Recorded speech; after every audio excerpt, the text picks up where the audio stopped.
목회를 시작을 하고 오랜 세월 이렇게 시간이 흘러가는데요. 목회를 하면서 이렇게 중심을 어디에 두어야 될까, 우선순위를 어디에 두어야 될까 하는 부분이 이렇게 시간 속에서 조금씩 변화되어지고 초점이 달라지는 것을 경험하게 됩니다. 처음 목회를 시작을 해야 됐을 때는 그냥 주일날 설교를 조금 하면 된다라고 생각을 하고 시작을 했고, 또 역시 그 설교도 그냥 가르치는 것, 설교는 가르치는 거다. 그래서 강의하는 것하고 설교하는 것하고 거의 같은 개념으로 이해하면서 어떻게 하면 사람들을 좀 잘 가르칠까라고 하는 중심에 무게중심을 두고 설교를 하면서 그렇게 목회를 시작을 했던 기억이 있습니다. 그러다가 이게 이 말씀을 사람들이 설교를 듣는다고 가르친다고, 설교는 가르치는 게 아니고 설교의 영향력이 어쩔 때는 한없이 큰 것 같지만 어떤 때는 한없이 이렇게 연약하고 이렇게 미비한 게 설교구나 하는 생각을 몇 년을 하고 하게 되면서 그 다음에 이제 제자 훈련을 해야 되겠다라는 생각을 하고 제자 훈련을 열심히 했던 기억이 있어요. 그래서 이제 설교나 예배도 중요하지만 훈련을 해야 된다. 그래서 제자 훈련을 집중해서 시키고 같이 하려고 했던 기억이 있습니다. 그렇게 해서 이제 교회 안에서 제자 훈련이 시작되고 이제 몇 년을 제자 훈련을 열심히 해 갔어요. 그런 여러 가지 일들 속에서 이제 한번 위기가 한번 찾아오면서 과연 내가 목회자로 부르심 받은 게 맞나? 뭐 그런 어떤 고민도 내적으로나 외적으로 이렇게 씨름을 했던 시간이 있습니다. 그러면서 이제 그런 씨름을 넘어가면서 하나님께서 영적인 사역을 하도록 이끌어 가셨어요. 그러면서 이렇게 이 설교 사역, 그 위에 제자 훈련하는 사역, 그리고 그 위에 결국은 성령께서 그 모든 것들을 이끌어 가셔야 되고 성령의 기름 부으심과 역사하심이 있어야만 사람이 온전해질 수 있고 하나님 앞에서 아름답게 세워져 갈 수 있다 하는 생각을 하게 되면서 하나님이 그렇게 목회의 방향을 이끌어 가셨어요. 그러면서 이제 한참을 이제 이 성령 사역을 집중해서 하면서 이렇게 거의 뭐 매주 이제 그때 당시에 이 중보기도 하면서 열심히 이렇게 집회 이렇게 같이 하던 분들은 거의 매주 뭐 이렇게 화요일 날이면 저녁 때 집회도 하고 뭐 토요일 날도 하고 이렇게 한참을 집회를 하고 사역을 하고 그러면서 시간을 같이 보내면서 영적인 것들을 체험하기도 하고 경험하기도 하고 다양한 신비적인 현상을 직접 경험하고 보고 뭐 이런 시간들을 같이 보내왔어요. 이제 그런 시간들을 이렇게 지나가면서 또 다시 이제 한 번쯤은 이렇게 브레이크가 걸려서 질문을 자꾸 하게 됐어요. 이게 지난 시간들을 부정하는 게 아니라 제자 훈련을 시작한다고 해서 설교의 가치나 예배의 중요성을 부정하는 거 아니고 또 제자 훈련 이렇게 영적인 사역을 하고 성령 사역을 한다고 해서 제자 훈련은 무의미하는 거기 필요 없으니까 버려야 되고 그것도 아니고 층층이 이렇게 이것이 이렇게 앞에 쌓여온 것들이 기초가 돼서 그 위에 이렇게 다 벽돌을 쌓아 올리고 그 위에 쌓아 올리고 이렇게 가는데 여기에서 여기까지가 목회인가 그런 질문을 하게 되면서 이 성령사역 영적인 역사가 나타나는 그 다음이 뭘까? 여기 이것까지인가라는 질문을 하고 있을 때 제 안에서 영성이라는 것은 과연 무엇일까라고 하는 질문을 다시 하기 시작했어요. 영성이라는 것, 어떤 사람이 영적이다라고 하는 의미, 그것은 어떤 뜻일까? 그것은 무엇을 말하는 것일까? 라고 하는 질문을 하다가 그 속에서 제 마음에 깨달아지면서 정리한 게 뭐냐면 영성이라는 결국 하나님을 아는 거다. 하나님을 알고 예수님을 경험하는 그 깊이가 결국 영성의 깊이다 라고 하는 것을 깨닫게 되면서 이제 이 하나님을 아는 것, 영성, 그래서 예수 그리스도를 체험하고 뭐 이런 얘기들 한참 이렇게 나누고 집중을 했던 기억이 납니다. 그래서 영성이 뭐냐, 어떤 사람이 영적인 사람이냐, 그 영적인 사람의 핵심은 뭐냐, 그가 하나님을, 예수님을 얼마나 알고 있느냐. 그러니까는 단순하게 성경을 얼마나 알고 있느냐라고 하는 게 아니에요. 성경을 몇 번 읽었느냐, 성경 구절을 몇 구절을 외우고 있느냐라고 하는 게 아니에요. 이 성경을 통해서 얼마나 내가 주님을 알고 있느냐라고 하는 것이죠. 내가 어떤 은사를 경험했느냐, 내가 어떤 은사를 받았느냐, 내가 어떤 신비를 체험하고 신비의 세계를 알고 있느냐라고 하는 것이 아니라 그 모든 것을 통해서, 그런 은사를 통해서, 그런 신비에 대한 경험과 터치를 통해서 결국 하나님을, 예수님을 얼마나 깊이 알게 됐느냐라고 하는 거죠. 설교한다는 것, 예배를 드린다는, 결국은 하나님을 아는 현장이에요. 하나님이 어떤 분이신지를 나누고, 그 하나님이 어떤 분이신지를 알고, 그 하나님이 어떤 분이신지 알았으니까 그분의 기쁨이 되고 그분이 원하는 대로 살아가기 위해서 예배당 바깥에서 삶을 살아가는 거죠. 그것이 말씀을 적용하는 것이고 설교를 그대로 따라가는 거고, 뭐 이런 관계성이 다 있는 거예요. 결국 영성이라는 뭐냐? 하나님을 아는 거예요. 그 하나님을 안다. 어떤 사람이 하나님을 얼마나 알고 있느냐? 그러면 어떻게 그것을 확인할 수 있을까? 하나님을 안다는 것, 영성이라는 게 하나님을 아는 것인데, 하나님을 안다는 것은 우리에게 가져다주는 열매, 하나님을 안다는 것이 우리에게 가져다주는 축복이 무엇일까? 그러면서 제 마음에 깨달아진 또 하나가 결국은 그것이 바로 그 다음 단계가 바로 성품이구나. 결국 품성이구나. 결국 핵심은 자기 변화, 나로부터 시작해서 공동체가 변화되어 이 세상이 변화되어져 가는 것. 그러니까 하나님을 알고 하나님을 경험하는 깊이만큼 결국 내가 달라지는 거예요. 내 성품이, 내 품성이. 이제 그 무렵부터 교회 안에서 이제 품성에 대한 이야기에 집중해서, 사실은 영적인 사역도 목회를 처음 시작하면서 사실은 제가 이 금요철야를, 그때 이제 우리 신집사님 같은 분이 이제 상계동으로 교회 다니면서 금요철야만 하고 새벽기도 우리 교회 나오시는 무렵인데, 참 제가 개척하고 금요철야 때 처음 설교를 시작하면서 나누었던 이야기들이 중에 하나가 영적 전쟁에 대한 이야기예요. 영적 전쟁이, 사단에 대한 이야기, 마귀에 대한 거, 어떻게 영적 싸움을 싸워가야 되는지 처음에 사실 그런 얘기를 했었어요. 그러니까 성령 사역을 하고 나중에 사실 그 이야기를 한 게 아니에요. 그 이야기를 처음부터 다 하고 있었어요. 품성에 대한 이야기는 프로젝트 스쿨을 이사 오면서 지금 잠깐 우리가 하지 못하지만, 프로젝트 스쿨을 처음 시작할 때부터, 지금은 이제 뭐 우리가 분명 달력을 하고 IBLP로 이게 많이 보편화가 되고, 이 기독교 관련된 유치원이나 어린이집에서 이 품성이 하나의 프로그램화돼서 많이 이제 보급이 됐지만, 그때 당시에는 그 빌 가서스 목사님이 거의 한국에 알려지지도 않았던, 그래서 그 오래된 비디오 테이프 강의를 박윤 사모 거기 원감이랑 듣고, 그걸 거기에서 나온 그 영어 원문 그 교재를 이렇게 정리해 가면서 품성에 대한 이야기를 나누고 어떻게 이 부분을 해야 될지를 고민을 하면서 사실 프로젝트 스쿨이 시작이 됐던 거죠. 유치원에서만, 어린이집에서만 그 이야기를 한 6, 7년, 7, 8년 하다가 이제 교회 안에서 한 5, 6년 전부터 이제 교회 안에서도 전체적으로 이 일을 더 집중해서 해야 되겠다, 그런 변화를 이렇게 가져온 건데, 그러니까 모든 게 이렇게 없었던 것을 하는 게 아니라 되돌아보면 하나하나 하나님이 다 시작하게 하셨어요. 다 그 속에 있었어요, 우리 안에. 그러나 하나님이 그 속에서 어떤 부분들을 집중해서 이렇게 한 단계 한 단계 끌어가시는 모습을 보게 됩니다. 영성이라는 것, 말씀에 충만하다는 것, 그리스도 안에서 내가 잘 훈련되었다는 것, 그것은 기술을 훈련하는 게 아니에요. 영적인 어떤 체험을 많이 갖는 걸 이야기하는 게 아니에요. 결국은 내 내면이 하나님 앞에서 새로워지는 거예요. 그래서 성령의 열매의 핵심이, 시작이 사랑으로부터 시작이 되는 것이고, 성령의 은사의 절정이 사랑인 거예요.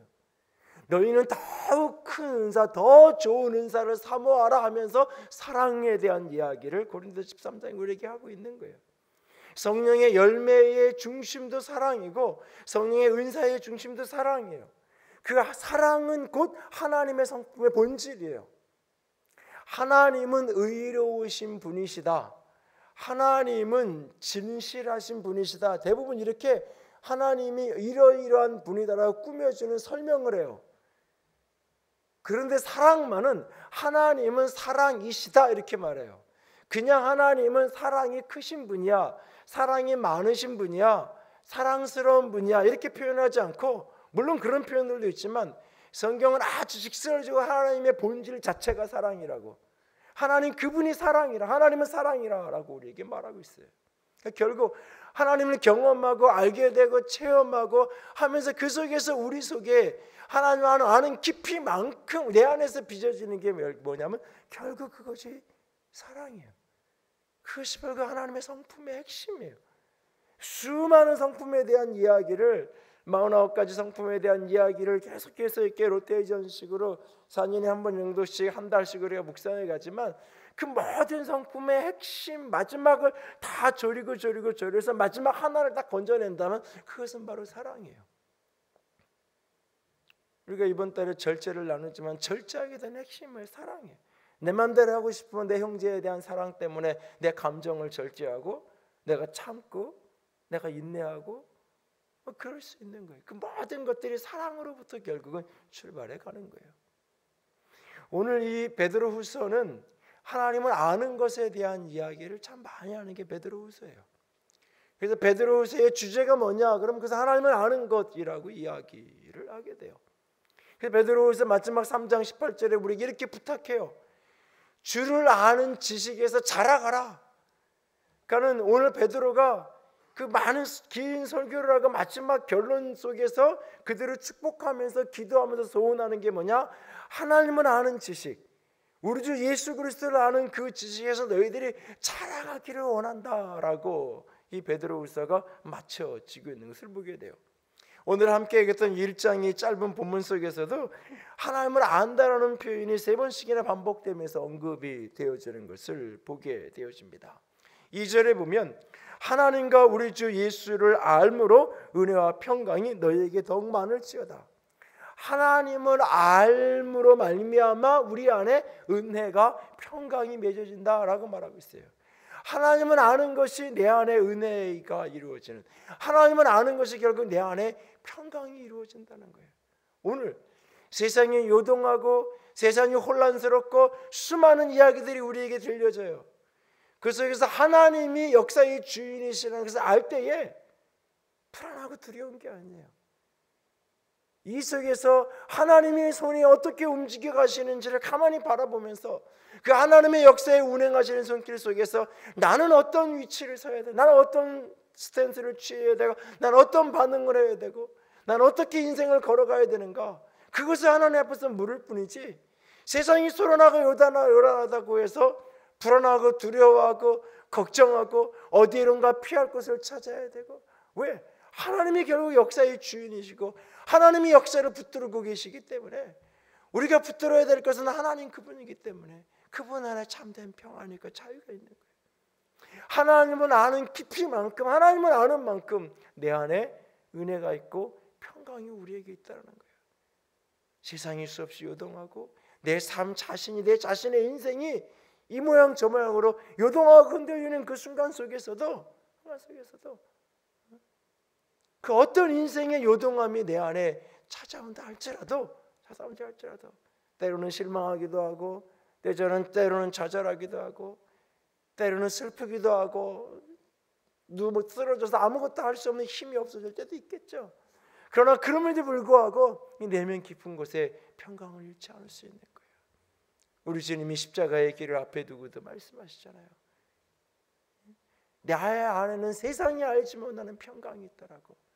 너희가 세상에서 환난을 당하나 평안하라고 그들에게 축복하면서 제자들에게 이야기하잖아요. 너희들이 다 나를 버리고 떠나갈 때 할지라도 내 아버지는 나와 함께 한다라고. 십자가를 앞에 두고도 아버지가, 하나님이 내 아버지라는 믿음이 있어요. 아버지가 나와 함께 하신다는 그 알미 그에게 있어요. 그래서 그 안에 진정한 평화가 있다고, 평강이 있다고 그가 오늘 말씀하고 계시는 거예요. 하나님을 알 때 그 안에서 내 안에 진정한 은혜와 평강이 내 안에 자리 잡고 있게 된다고 말하고 있어요. 또한 하나님을 알게 될 때 그 하나님으로 말미암아 그 속에서 내가 진정한 생명, 진정한 경건, 그 속에 내가 이룰 수 있다라고 말하고 있어요. 3절에 보면 그의 신기한 능력으로 생명과 경건에 속한 모든 것을 우리에게 주셨으니, 하나님의 신기한 신비한 능력으로 우리에게 생명과 경건에 속한 모든 것을 우리에게 주셨다. 그런데 이는 자기의 영광과 덕으로서 우리를 부르신 이를 알므로 말미암으니라. 우리가 하나님의 신비하고 신기한 능력 속에 들어가서 그 안에서 생명을 얻고 경건, 생명과 경건의 모든 것을 우리에게 얻게 되는데, 어떻게? 우리를 부르신 이를 알므로 말미암는다. 나를 부르신 그분을 알게 되므로 거기서 생명을 얻게 된다고 말하고 있어요. 요한복음에서 예수님은 영생이란 뭐냐? 영생이란 뭐냐? 하나님의 아들 예수 그리스도를 아는 것이다 라고 얘기했잖아요. 영생이란 하나님의 아들 예수 그리스도를 아는 거예요. 천국의 본질이 뭐냐? 그분을 아는 거예요. 그분을 경험하는 거예요. 그분과 함께 살아가는 거예요. 이 세상에서 내가 영생을 미리 맛본다는 것, 영원한 생명을 소유하고 살아간다는 것, 결국 내가 그분을 아는 거예요. 예수 그리스도를 알고 예수를 경험하고 하나님을 체험하고 하나님을 알게 되는 그 깊이만큼 내 안에 생명력이 가득해지는 거예요. 생명의 능력이. 메마르고 척박한 세상을 살아가지만 그럼에도 불구하고 내 안에 생명의 능력이. 그래서 바울이 고백하잖아요. 내 겉사람은 늘 후패하여 가지만 세월의 앞에 장사 없다라고 이야기하는 것처럼, 세월의 여정 속에서 결국 내 육체는 한없이 작아질 수밖에 없고 쇠해질 수밖에 없고 그렇게 쓰러져 갈 수밖에 없지만, 내 속사람은 날마다 새롭다라고 고백. 내 속사람은 더욱더욱 새로웠다라고 말하고 있어요. 왜? 내 안에 예수를 죽음에서 일으킨 그 부활의 생명이, 그 부활의 생명이 내 안에 있기 때문이라고 사도는 고린도서 4장에서 그렇게 고백하잖아요. 우리의 육체는 끊임없이 후패하여져 가고 쇠해져 가지만 그럼에도 불구하고 내 안에 생명력은 더 강하다고. 왜? 예수의 생명이 내 안에 있기 때문에. 나는 그분을 알기 때문에. 오늘 그분을 아는 깊이만큼 내 안에 생명이 역동하게 됐고 생명이 역사하게 되는 거예요. 그리고 그 생명의 열매가 내 안에 아름다운 성품으로, 하나님의 성품으로, 신성한 성품의 열매로 우리 가운데 결실하게 되는 거예요. 그래서 4절에 보니까 이로써 보배롭고 지극히 큰 약속을 우리에게 주사 이 약속으로 말미암아 너희가 정욕 때문에 세상에서 썩어질 것을 피하여 신성한 성품에 참여하기는 자가 되게 하려 하시니, 신성한, 영어 성경은 divine, 신적인 하나님의, 그래서 과거 성경에는 개역 한글판에는 신의 성품 이렇게 돼 있어요. 하나님의 성품, 하나님의 성품, 하나님을 닮은 하나님의 성품이 그 속에서 내가 거기에 참여하는 그 열매가 내 안에 이루어지는 8가지 하나님의 성품을 이야기해요. 너희의 믿음, 그다음에 믿음의 덕의 지식을, 지식의 절제를, 절제의 인내를, 인내의 경건을, 경건의 형제우애를, 형제우애의 사랑을 더하라. 8절에 이런 것이 너에게 있어 흡족한즉 너희로 우리 주 예수 그리스도를 알기에 게으르지 않게 하고 열매 없는 자가 되지 않게 하려니와. 이 열매가 어떻게 맺혀지느냐? 예수 그리스도를 알기에 게으르지 않은 사람에게 결국 이와 같은 열매들이 맺혀진다는 거예요. 하나님의 성품이, 신적인 성품이, 하나님을 닮은 신성이 우리 안에 맺어지는데 어떻게 우리가 그를 알기를 게을리하지 아니할 때 우리 속에 믿음과 덕과 지식과 절제와 인내와 경건과 형제우애와 사랑이 우리 속에서 결실하게 된다고 말하고 있어요. 하나님을 향한 믿음이, 형제에 대한 사랑으로 구체화되어져야 한다는 이야기를 우리에게 하고 있어요. 믿음이 덕이라고 말할 때 이게 우리 표현의 이미지가 잘 안 와닿을 수 있어요. 단순하게 이야기하면 유익하게 한다. 유익하게 한다. 자기 자신을 또는 다른 사람을 유익하게 하는 것. 그게 바로 덕이에요. 어떤 사람 참 사람은 덕이 많아, 덕스러워. 우리가 그렇게 얘기할 때 그게 뭐냐면 결국 다른 사람에게 자기 자신에게 저건 참 자기에게 덕이 되는 거야. 다른 사람에게 덕이 돼. 이 말할 때 그게 여러 가지 이미지가 그 속에 들어있는데 가장 이해하기 쉬운 말로 바꾸어 놓으면 그게 결국은 유익하게 하는 거예요. 자신에게도 유익이 되고 다른 사람에게도 유익이 되는 그 유익한 길을 찾아가는. 그래서 거기에 지식이 필요한 거예요. 유익한 게 무엇인지 그 길을 찾아가기 위해서 그 위에 지식이, 그 지식이 때로는 절제되고 통제되어야 되고 세상의 수많은 일들 속에서 인내로 그것이 결실 맺어지는 시간들이 필요하고 인내의 경건이라는 말도 이미지가 잘 쉽게 안다고 그죠? 아주 다른 말로 이야기하면 종교적이라는 말이 조금 이제 현대 교회 안에서는 부정적인 어법으로 쓰여지지만 경건하다라고 말할 때 주님을 닮은 듯한 주님과 같은 아주 또 다른 적인 믿는 사람의 표고를 내고 다니는 그리스도인의 표를 드러내고 다니는 이게 그리스도인의 표를 드러내고 다니는 건 결코 잘못되는 게 아니에요. 좋은 거예요. 문제는 자기 필요할 때만 그리스도인의 표를 내고 필요치 않을 때는 감추고 살아가는 그 이중성이 그 이중적인 모순이 문제인 거지 그리스도인의 티를 내고 살아가는 것은 좋은 거예요. 좋은 거예요. 그러니까 이 이중성을 고치려고 애를 써야 되는 사람들은 이중성을 고칠 생각이 없고 그리스도인의 티를 안 내는 걸로 해결을 하죠. 이중적이라서 욕먹는 사실 그리스도인의 티를 안 내고 살면 그냥 나는 조용히 그냥 소리 소문 없이 믿으면 되니까 이렇게 그렇게 사실은 왜곡된 부분으로 사실 잘못된 부분으로 우리가 타협하는 거예요. 신앙인의 모습이 드러나는 거예요. 다른 사람이 보기에 아, 저 사람 믿는 사람이구나 라고 하는 것이 드러나는 거예요. 그의 삶 속에. 그리고 그 위에 형제 위에 가족 간에 공동체 안에 형제를 우애하고 형제를 사랑하는 형제 위에 그 위에 사랑을 이야기하고 있어요. 여러분 제가 최근에 성경 공부할 때나 이럴 때마다 제절연할 때 특별히 이 이야기를 자주 하는데 세상은 그리스도인이 세상을 사랑했으면 좋겠지만 사실은 세상 사람들을 사랑하지 못하는 것 때문에는 별로 그리스도인들을 욕하지 않아요. 사실은 세상이 보고 싶은 것 중에 하나는 뭐냐면 그리스도인들이 그리스도인끼리 사랑하는 거예요. 형제 우애가 되지 않는데 세상은 우리가 사랑한다고 그리스도 바깥에 사람을 사랑한다고 그게 가장 대표적인 위선일 수 있는 거예요. 사실은 어떤 의미에서 그렇게 형제를 사랑하는 공동체는 서로를 사랑하는 그리고 그 위에 결국은 세상을 향한 그리스도 바깥에 있는 영혼들을 향한 사랑 그 사랑의 절정이 그 사랑의 중심에 그 영혼들을 향하여 가서 예수 그리스도의 생명의 복음을 증언하는 복음 증거가 그 중심에 있는 거죠. 그 복음을 전하기 위해서 때로는 접촉을 하고 만남을 갖고 뭔가 갖다 주기도 하고 관계를 맺는 거죠.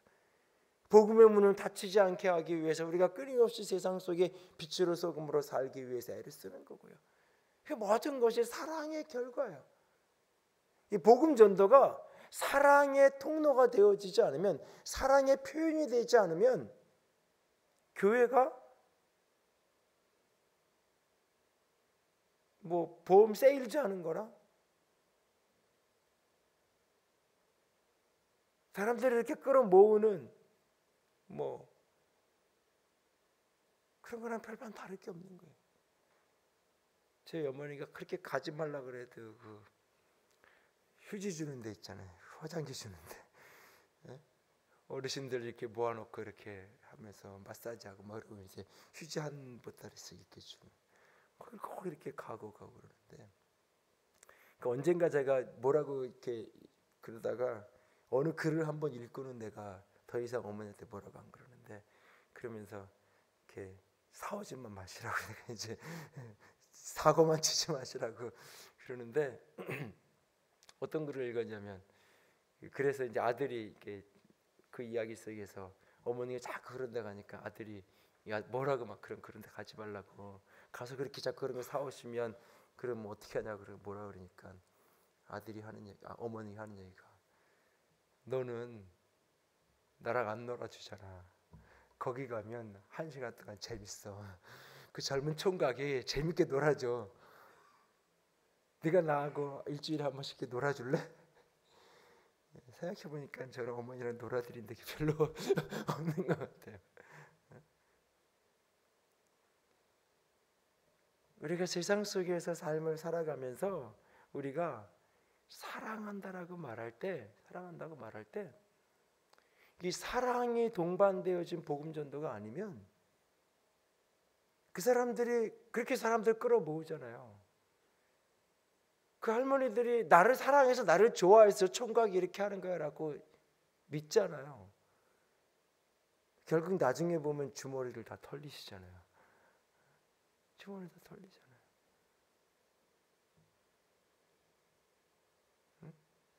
몇천 원 안 되는 휴지 열심히 나눠주고는 어느 날 의료기기라고 뭐 이렇게 하나 긁었는데 100만 원, 200만 원. 다른 데 가서 정가 알아보면은 공짜 하나 빼야 되는. 그러고 그렇게 사가지고 오시잖아요. 그런데도 행복해하세요. 사랑이 동반되지 않은 복음 전도는 교회가 그럴 수 있어요. 사람을 속이는.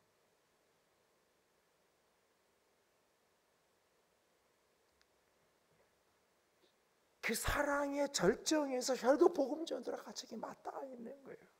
맞닿아 있는 거예요.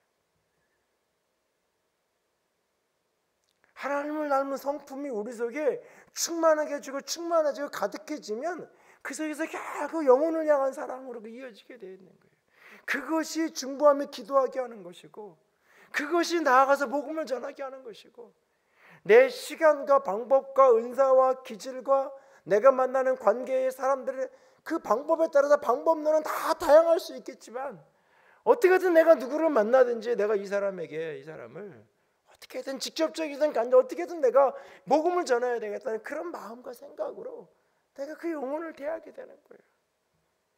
그 영혼을 만나게 되고 그 영혼에게 내가 말 한마디를 하든지 무엇을 하든지 거래의 관계로 만났든지 내 집에 물건을 사러 온 손님으로 만났든지 관계없이 그 중심에 우리 안에가 하나님을 닮은 하나님의 성품이 믿음에서부터 시작한 그것이 결국 사랑으로 절정에 이르는 거예요.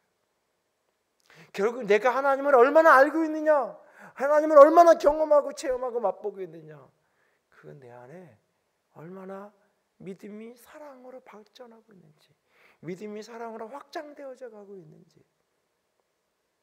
영성에 대한 이야기를 하는 사람일수록 사랑에 대한 이야기를 하나님에 대한 사랑으로만 한정짓는 경우가 너무 많아요. 하나님을 사랑하는.